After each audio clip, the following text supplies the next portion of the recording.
नमस्कार, स्वागत है आप सभी का SCCN न्यूज के इस बुलेटिन में। आइए सबसे पहले नजर डालते हैं आज की सुर्खियों पर। उलीडी थाना क्षेत्र के डिमना रोड में अज्ञात वाहन की चपेट में आने से एक युवक की मौत, 2 घायल। राष्ट्रीय सड़क सुरक्षा माह के तहत उपायुक्त कार्यालय परिसर में लगाया गया स्वास्थ्य जांच शिविर, लोगों को किया गया स्वास्थ्य के प्रति जागरूक। चंपई सोरेन के मुख्यमंत्री बनने पर झामुमो के नेताओं ने जताई खुशी, किया संवाददाता सम्मेलन का आयोजन। खबरें अब विस्तार से।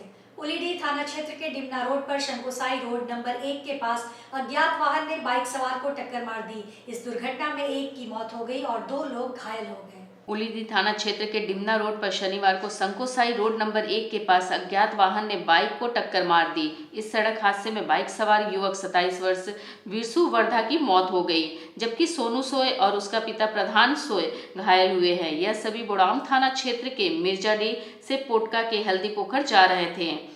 परिजनों ने बताया कि यह लोग वहां खस्सी खरीदने जा रहे थे, तभी यह हादसा हुआ। पुलिस उस अज्ञात वाहन का पता लगा रही है जिसने बाइक को टक्कर मारी है। वो 4 बजे निकला था घर, तो 4:30 बजे वो 1 नंबर रोड में हुआ था, तेलार में। सोनू घायल है और वो तो डेथ हो गया। राष्ट्रीय सड़क सुरक्षा माह के तहत शनिवार को उपायुक्त कार्यालय परिसर में स्वास्थ्य जांच शिविर लगाया गया। इस दौरान उपायुक्त समेत अन्य सरकारी कार्यालयों में कार्यरत कर्मचारियों के स्वास्थ्य और आंखों की जांच की गई। इसमें मौजूद चिकित्सकों ने सभी को जरूरी दिशा निर्देश दिए और दवाइयां भी दी। बताया गया कि वे अपने स्वास्थ्य का ख्याल रखें और सड़क पर वाहन चलाते समय ट्रैफिक नियमों का पालन करें। बता दें कि 15 जनवरी से 14 फरवरी तक जिले में राष्ट्रीय सड़क सुरक्षा माह मनाया जा रहा है। इसके तहत विभिन्न कार्यक्रम आयोजित कर लोगों को यातायात नियमों के प्रति जागरूक किया जा रहा है।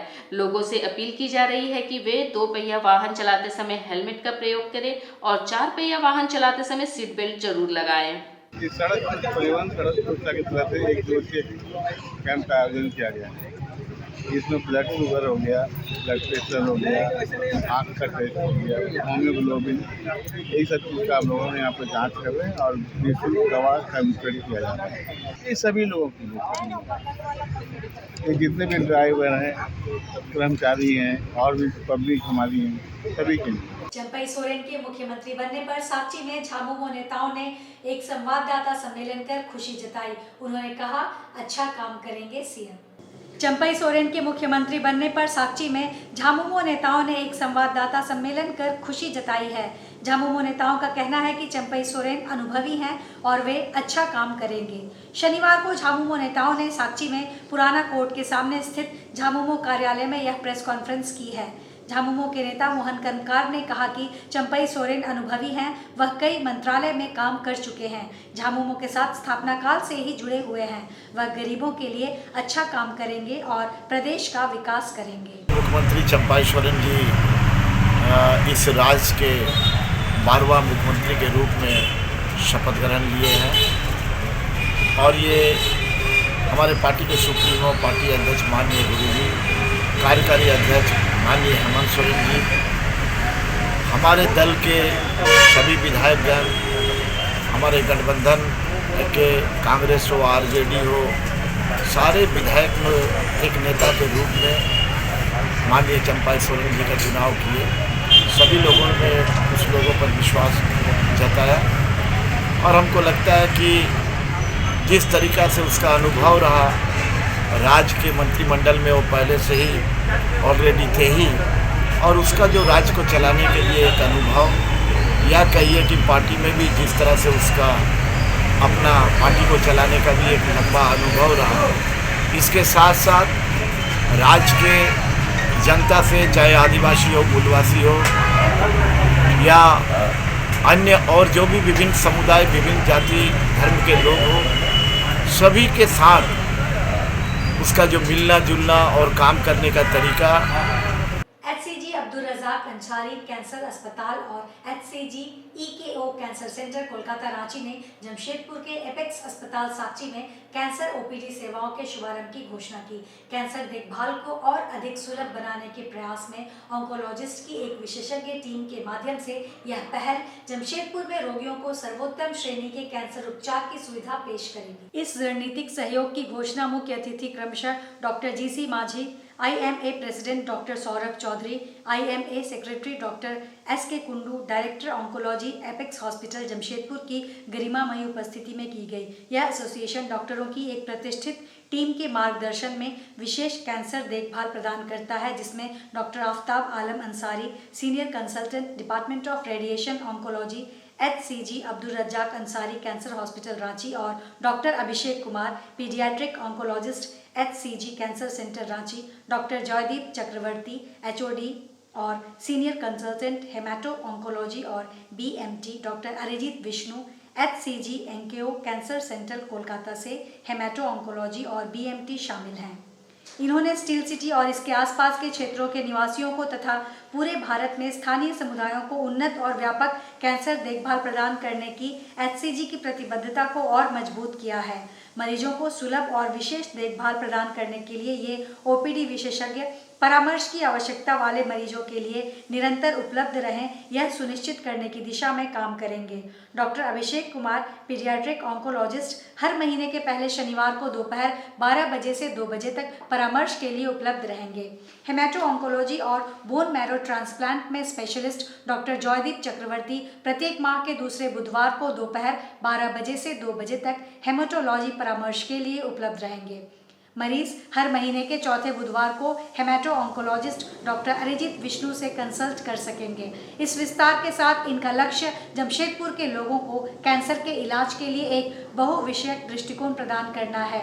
लक्ष्य रोगियों के मामलों का शीघ्र पता लगाना, ऑन्कोलॉजी के बारे में जागरूकता बढ़ाना, चिकित्सा देखभाल तक बेहतर पहुंच और बीमारी के प्रबंधन में समय पर हस्तक्षेप प्रदान करना है।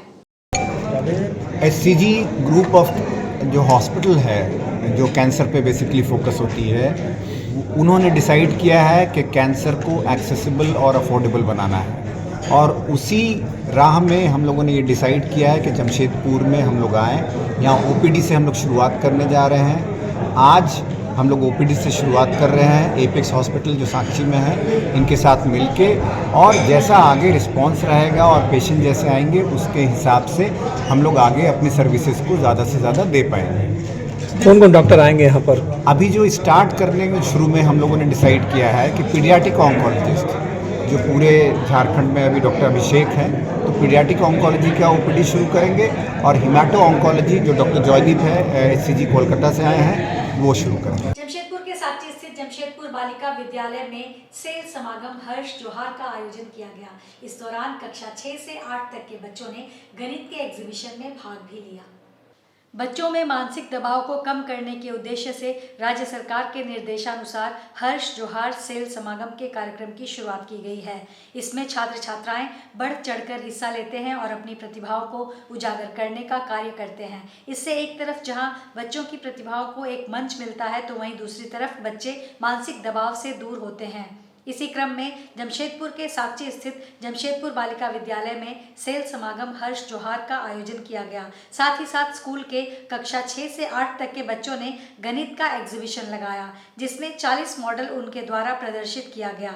इधर इस कार्यक्रम के संबंध में जानकारी देते हुए शिक्षकों ने बताया कि बच्चों के मानसिक और बौद्धिक विकास के लिए इस तरह के कार्यक्रम का आयोजन लगातार किया जा रहा है।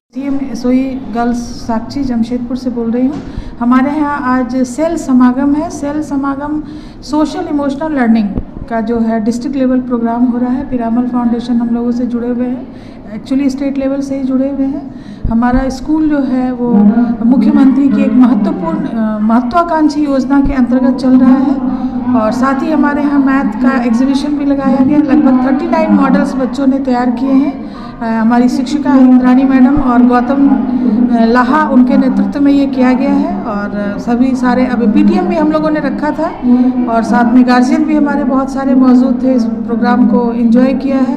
एक्चुअली हर्ष जोहार जो है सेल समागम, इसमें बच्चे आजकल रिजल्ट और पढ़ाई में बहुत दबाव में आते हैं, इसको रिलीज़ करने के लिए, बच्चों को हंसी खुशी का माहौल विद्यालय में देने के लिए और तनाव मुक्त करने के लिए यह जो सेल समागम है यह किया गया है। जमशेदपुर काशीडी हाई स्कूल में ग्रेजुएशन नाइट सायोनारा का आयोजन 12वीं के छात्रों के लिए किया गया। कार्यक्रम का आरंभ रीता मिश्रा और राकेश पांडे द्वारा दीप प्रज्वलित कर किया गया। छात्रों ने गीत और नृत्य के द्वारा 12वीं के छात्रों का अभिवादन किया। रैंप वॉक के अंतर्गत प्रश्नोत्तरी राउंड भी रखा गया। मिस्टर काशीडी पृथ्वी सिंह और मिस लावण्या प्रभा मिस काशीडी चुनी गईं। विद्यार्थियों में विदाई समारोह का एक विशेष उत्साह और उदासी दिखाई दे रही थी। सभी बच्चों ने अपने अपने अनुभव बताए कि उन्होंने 14 सालों में विद्यालय में आकर किस प्रकार शिक्षा हासिल की और किस प्रकार शिक्षकों से जुड़ाव हुआ। तत्पश्चात विद्यालय के प्रधानाचार्य श्री राकेश पांडे ने विद्यार्थियों के उज्जवल भविष्य की कामना करते हुए आशीष वचन दिए। कार्यक्रम को सफल बनाने के लिए मौसमी टीचर, आनंदिता टीचर, कुंजेश, मनाली सोनी ने भाग लिया। ये हमारे 12th स्टैंडर्ड के स्टूडेंट अभी आज 11th स्टैंडर्ड के स्टूडेंटों ने उनका फेयरवेल दिया। आज इसी का प्रोग्राम किया गया।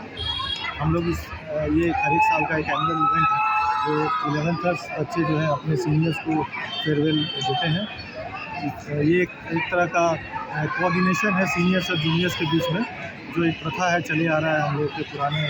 बच्चे जो थे 24th बैच के थे, 24th में ये बोर्ड अपीयर होंगे और ये जो बच्चे जिन्होंने फेयरवेल दिया वो अभी 25th में अपीयर होंगे। आदित्यपुर ऑटो क्लस्टर स्थित इंडोमैक बिजनेस सॉल्यूशंस द्वारा आदित्यपुर ऑटो क्लस्टर एवं एशिया के सहयोग से आयोजित 3 दिवसीय B2B industrial machinery and engineering expo का शुभारंभ मुख्य अतिथि सरायकेला खरसावां के उपायुक्त रविशंकर शुक्ला एवं विशिष्ट अतिथि के रूप में जियाडा आदित्यपुर के रीजनल डायरेक्टर प्रेम रंजन, आदित्यपुर ऑटो क्लस्टर के प्रबंध निदेशक श्री SN ठाकुर, एशिया के अध्यक्ष श्री इंद्र अग्रवाल द्वारा संयुक्त रूप से किया गया। उक्त अतिथियों के अलावा एशिया के अन्य मेंबरों एवं जाने माने लोगों की उपस्थिति में उक्त एक्सपो के बारे में रविशंकर शुक्ला ने कहा कि आदित्यपुर इंडस्ट्रियल एरिया देश का सबसे महत्वपूर्ण एवं एशिया का सबसे बड़ा लघु उद्योग है, जहां बड़ी संख्या में छोटे, मझोले एवं बड़े उद्योग स्थापित हैं। इस तरह के इंडस्ट्रियल एक्सपो के आयोजन से देश विदेश में इंडस्ट्री के क्षेत्र में नवीनतम बदलाव एवं नए नए तकनीक से यहाँ के उद्योगपति रूबरू होंगे एवं टेक्निकल जानकारी से एक दूसरे से अवगत होंगे। पर एग्जिबिट के माध्यम से किया गया है, जो कि यहाँ के जो हमारे स्मॉल स्केल इंडस्ट्रीज़ के और ऑटो क्लस्टर से रिलेटेड इंडस्ट्रीज़ के जो रिप्रेजेंटेटिव्स हैं उनके लिए काफ़ी बेनिफिशियल होगा और काफ़ी अच्छे से इसको अरेंज करके और डिटेल इन्फॉर्मेशन दी जा रही है। मुझे पूरा विश्वास है कि इससे जो एंटरप्रेन्योर स्किल्स हैं और जो एक्सपोजर है उसमें और वृद्धि होगी और लोगों को विशेष करके यहाँ के जो उद्योग से जुड़े हुए लोग हैं उनको इससे काफ़ी सहूलियत होगी। सामाजिक कार्यकर्ता बच्चेलाल भगत ने अपने जन्मदिन को सामाजिक सेवा के लिए समर्पित कर दिया। जहां जरूरतमंद रोगियों को समय पर रक्त उपलब्ध कराया जा सके, इसे लेकर MGM अस्पताल में रक्तदान शिविर लगाया गया, जहां मुख्य अतिथि के तौर पर विधायक सरयू राय मौजूद थे। MGM अस्पताल में आयोजित इस रक्तदान शिविर में शहर व आसपास के क्षेत्रों के लोगों ने बढ़ चढ़कर हिस्सा लिया। कार्यक्रम में मुख्य तौर पर पूर्वी विधानसभा क्षेत्र के विधायक सरयू राय मौजूद थे, जिन्होंने रक्तदाताओं से मुलाकात कर उनकी हौसला अफजाई की। जानकारी देते हुए समाज सेवी बच्चेलाल भगत ने कहा कि हर कोई अपना जन्मदिन अपने तरीके से मनाता है। उन्होंने अपने जन्मदिन को समाज सेवा के लिए समर्पित करते हुए रक्तदान शिविर आयोजित किया है, ताकि किसी भी मरीज की रक्त की कमी के चलते मौत ना हो। जरूरतमंद मरीज को सही समय पर रक्त उपलब्ध कराया जा सके, यह उनका मुख्य उद्देश्य है। सबसे पहले तो आज 3 फरवरी का तारीख है और इस तारीख में हमारा जन्मदिन हुआ था और इसी जन्मदिन के संकल्प को लेकर के लोग केक काटते हैं। मेरा संकल्प ये है कि समाज के लिए, देश के लिए और अपने ज़रूरतमंद लोगों के लिए, बेसहारा के लिए हम सहारा बनने का हमारा उद्देश्य रहा है। पिछले बार 3 फरवरी को विगत वर्ष में जो हमारा जन्मदिन था उसमें हमने कम्बल वितरण का काम किया। 500 लोगों को जिनको ठंडा लग रहा था उनको कम्बल दिया था। उसके पूर्व भी मैंने टाटा कंपनी के जिसको TMH हॉस्पिटल के सामने वो आंदोलन हमने खड़ा किया था। एक सांकेतिक आंदोलन था जिसमें ज़रूरतमंद लोगों को इलाज होना चाहिए था और बहुत सारे त्रुटि और मांग को लेकर के मैंने TMH में एक दिवसीय सांकेतिक धरना प्रदर्शन किया था। तो उससे लोगों को लाभ मिलता है। हार्ट का इलाज यहाँ नहीं हो रहा था टाटा मेन हॉस्पिटल में, फिर हार्ट का इलाज शुरू हो गया। माननीय सर्वोच्च न्यायालय के आदेशानुसार पूरे भारत के डॉक्टर को प्रिस्क्रिप्शन में जो दवाई मेडिसिन लिखते हैं वे कैपिटल लेटर में होनी चाहिए, लेकिन वैसा नहीं कर रहे थे। ऐसे ही बहुत सारे बिंदुओं थे जिनको लेकर के मैंने आंशिक धरना प्रदर्शन भी करते रहा और समाज के लोगों को सजग करने का प्रयास किया। टाटा कंपनी हमारी बातों को माना और मान करके कई सुधार और गतिविधियों को उन्हें ठीक किया है। मैं टाटा प्रबंधन को, टाटा स्टील को, जिला प्रशासन को मैं आभार प्रकट करता हूँ। आज के इस बुलेटिन में बस इतना ही। हम फिर हाजिर होंगे कुछ और नई खबरों के साथ। तब तक के लिए SCCN न्यूज़ की पूरी टीम की ओर से मुझे दीजिए इजाजत। नमस्कार।